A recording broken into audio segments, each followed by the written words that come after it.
figure, why are skeletons so important? We talked about a couple of principles.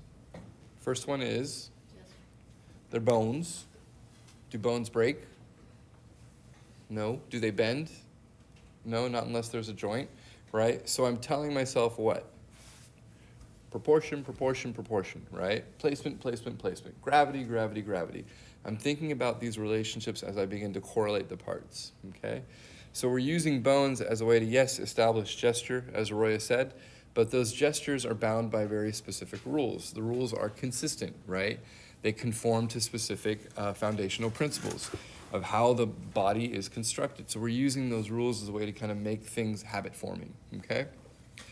Then those rules kind of move into blocking in, right? We don't need to draw a perspective really when we begin to block in forms for a longer pose drawing because we've already kind of thought about silhouette shapes. But those block-ins should reflect something very specific. They should reflect the thickness of the body, right? They should reflect the length of the body. And this is one of the things that I was emphasizing in the critique that you're going to get from me in the homework is that sometimes the perspective begins to shift even to this point when you guys are drawing in those block-ins. Right? We're using perspective as a way to understand and navigate width and length, right? Those are two things that are really important to us. And then we're also thinking about silhouette shapes. Why are silhouette shapes important?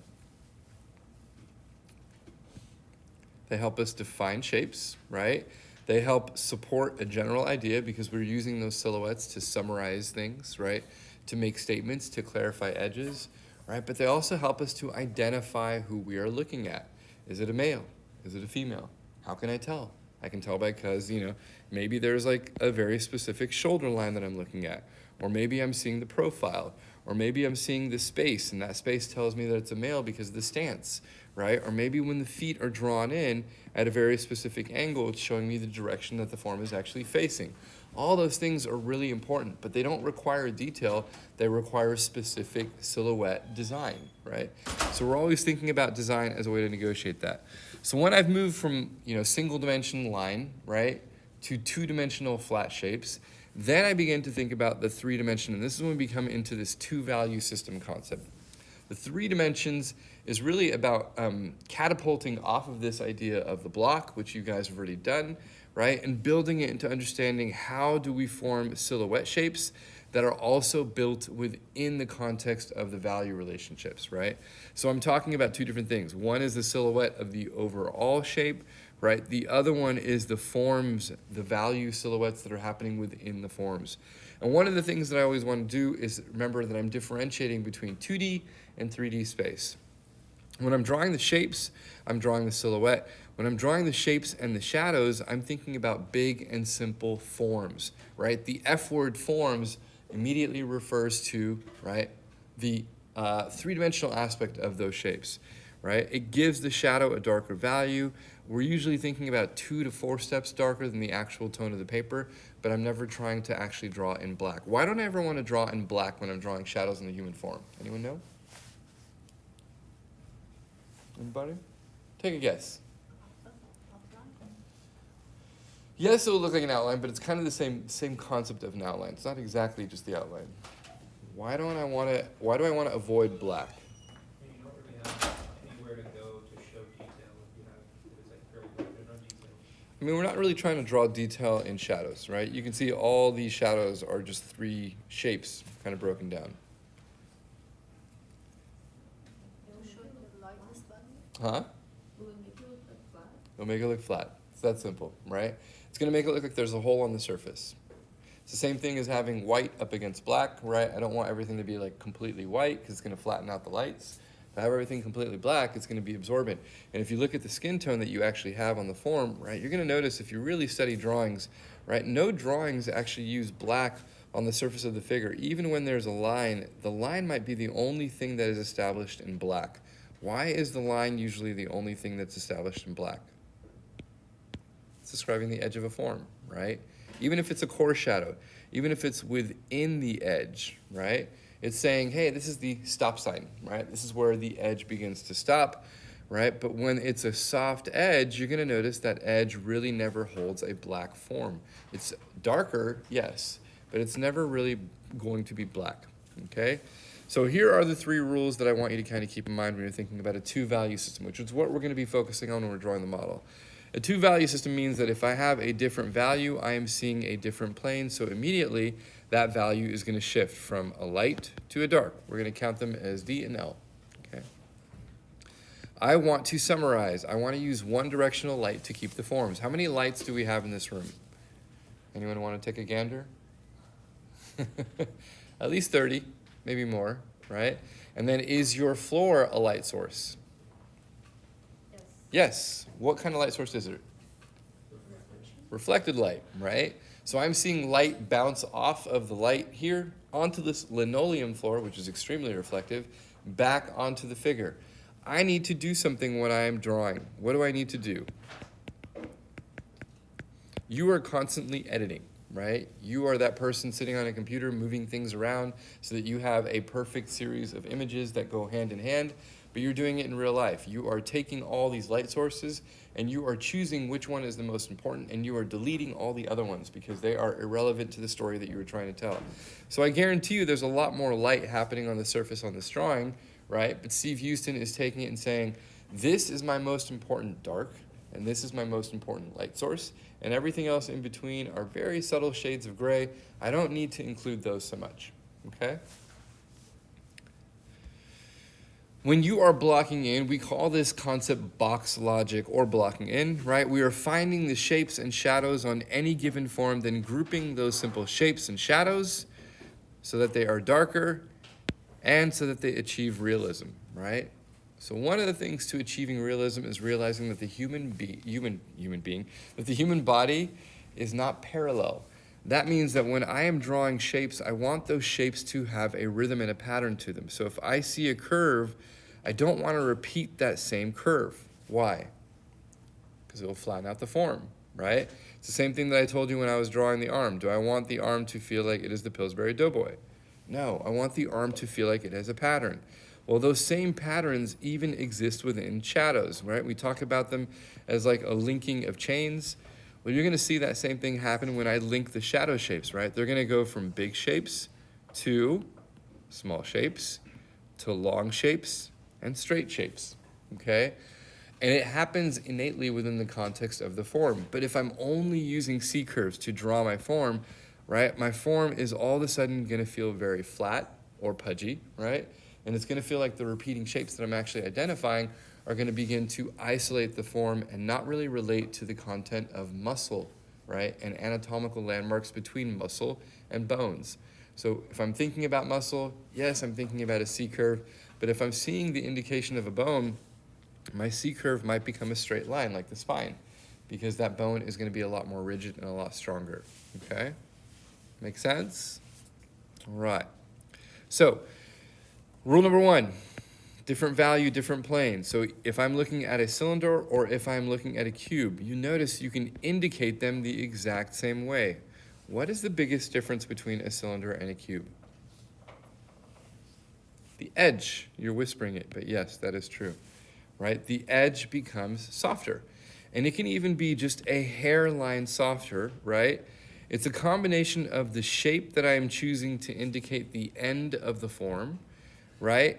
And the type of edge that I'm choosing to indicate the core shadow of the form.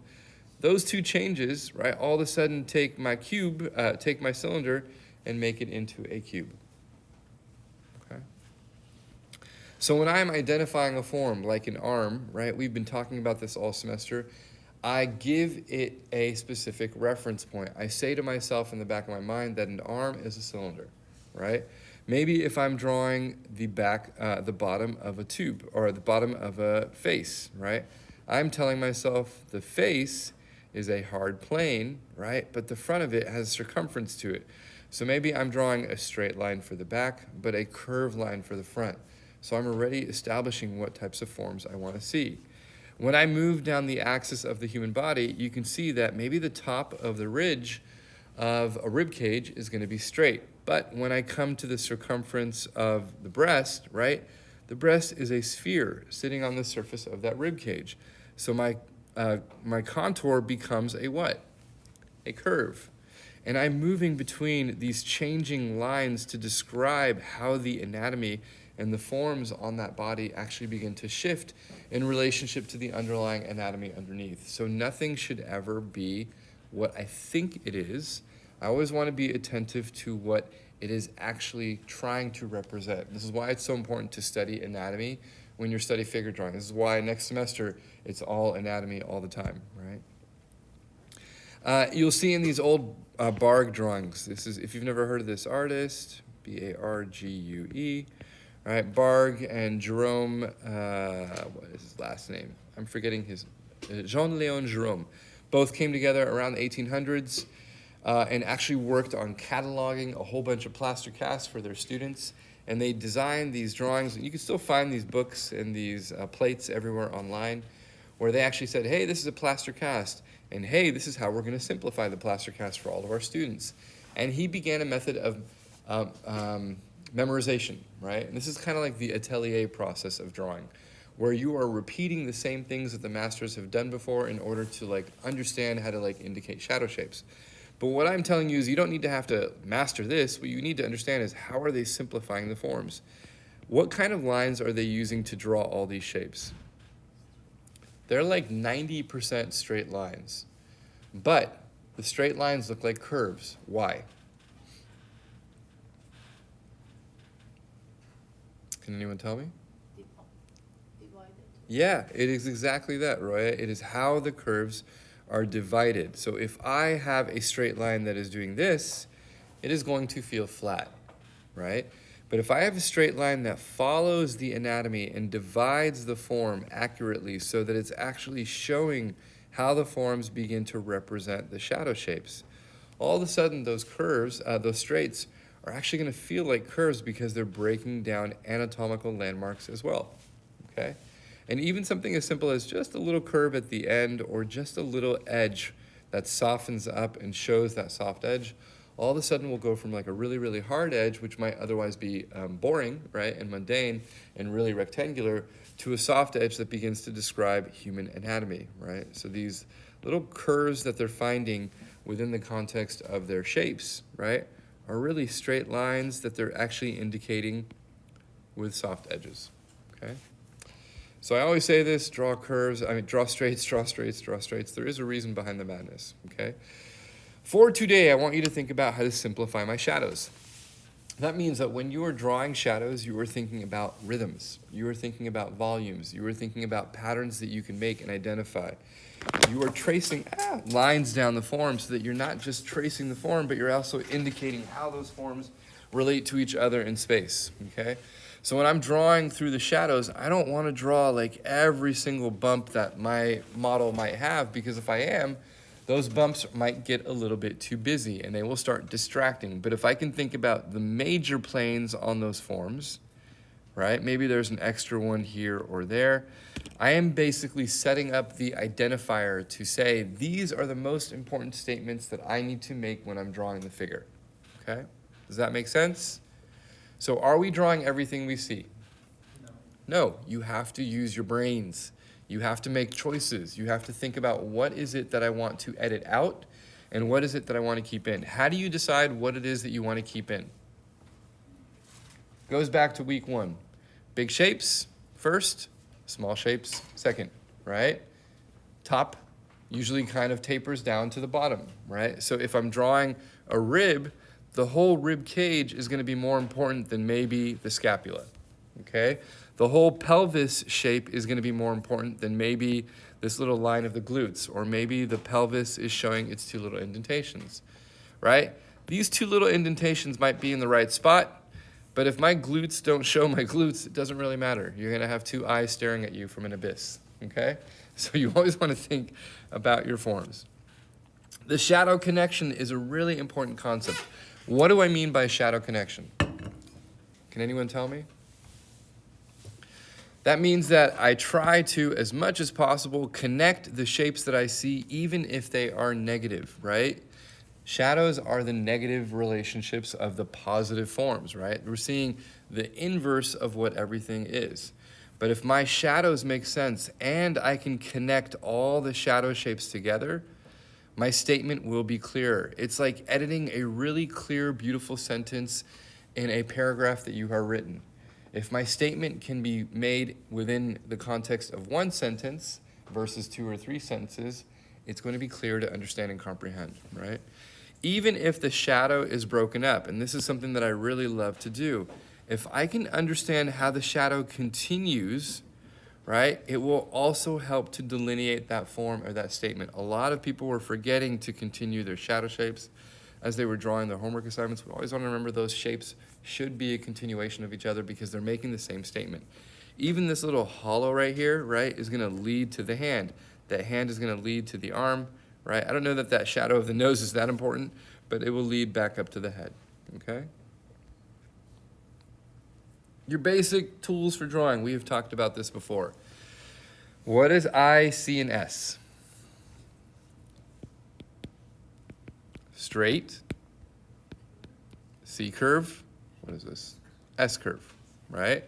We all know this, right? I have 4 values, but today I want to indicate 2, right? I'm getting rid of this one, and I am focusing on this one and this one. But is black actually black? No, we're going to call it dark black, okay? I'm not trying to use my charcoal pencil and make it as dark as I possibly can and not leave any spaces.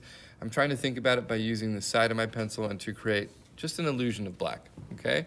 As long as it's darker than white by about 2 or 3 values, it will give the illusion that it is black, okay? Don't need to make it black.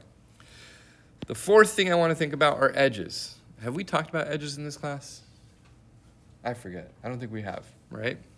So I'm going to talk about this a little bit later when we get into the demo, but we want to talk about sharp, firm, and soft edges. I want you to figure out only 2 edges for today. Sharp edge is a really, really hard edge. The soft edge is a really, really soft edge. Anything that is not falling into the sharp edge category is going to be more or less pretty sharp, okay? Pretty soft. If I am thinking about something like a face, right? The shadow underneath my chin is a sharp edge, right? But the shadow on my nose might be like a soft edge, or the shadow on the side of my cheek might be a soft edge, because those forms are much more round, and those forms have a lot more information kind of describing the forms, okay? When we're drawing, I'm going to skip this last one, scales, because, you know, this is probably too advanced for you guys right now. We want to think about, and scales is all about the weight, like what's important, what's not, but really what we want to just think about right now are shapes. When I'm drawing my drawing, what I want to think about are the relationships of those edges and shapes first, and then categorizing those edges and shapes into value-related objects. You'll notice there's probably values here, there's probably values here, there's probably like different values kind of here and here. But we are isolating all those values, and all I'm thinking about is if my light is coming from the left side and my shadows are sitting on the right side, I'm going to isolate all my shadows to be on the right side of the figure all the way down the figure and group my hand in and group my face into those forms. So this is what I want to begin doing. I want to begin isolating my shadow shapes to one side, and I want to really force information in on the form. If I have my shadows coming down, right, really high up, here are my light source. Once again from the left side, right? If her arm and the chair is casting a shadow, it will make much better sense for my story if I was to pay attention to the silhouette and group all my values together along with the chair into one statement. But what has to work for this to read? What has to work? My edge, right? My silhouette has to be accurate, okay? Because what is telling the story for the rest of the figure? I will tell you it is this curve right here, this angle right here, and this very specific edge that is telling me what the body is doing, okay? So even though I'm thinking about how to group those shadows together, my edges also have to be clearly constructed on the form, okay? Does that make sense? And this is an example of what? Shadow what? Shadow connecting, okay? Do I need to show every single detail when I'm drawing? No. Your job is to edit, edit, edit, and make smart decisions, okay? Here's another example, here's another example, okay? So I'm gonna break down the steps because we are running low on time, right? I'm not gonna do a demo, I'm just gonna have you guys practice this and I'll walk around and help you guys out. Step 1, lay in your figure, the exact same we've done before, okay? Step 2 is not here, Let me see if I have some other steps. Let me show you on my demos. I'm gonna switch really quick to my computer.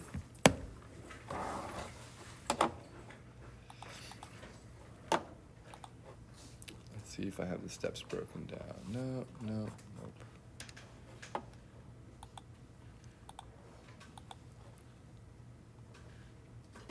Come on. It was open and now it's not. Come on.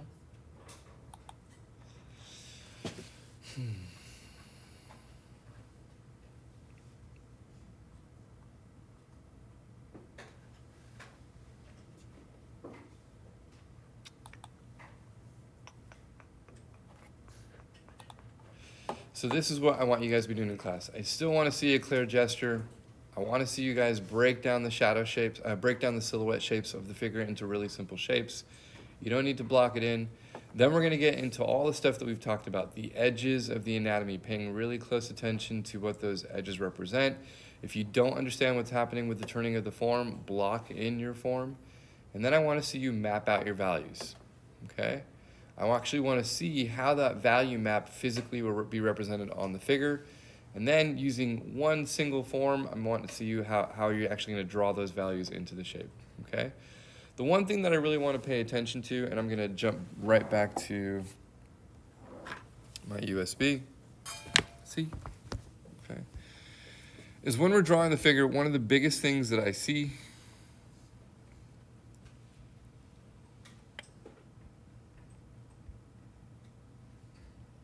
that I want to avoid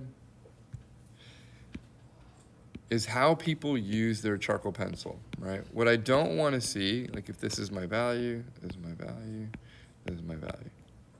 Or you know what, I'll even go a step further. Let's say I'm drawing an arm, okay? And the arm is made up of a tube. All right? What I want you to see, what I want to start seeing is how people begin to turn their pencil to indicate their core shadow on a tube versus if I'm drawing it like a square, drawing my core shadow with a very hard edge, okay? This is the tip of my pencil, right? So hard edge should be a tip, right? Whereas my core shadow, right? What part of the pencil am I using? The side, right? I'm using this side right here. Okay, so this is going to be soft, and this is going to be hard, right?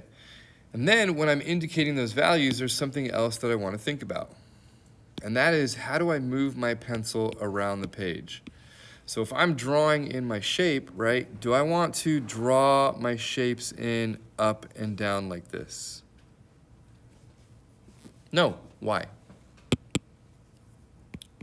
It's the two F's. I want to follow my what? My form, okay?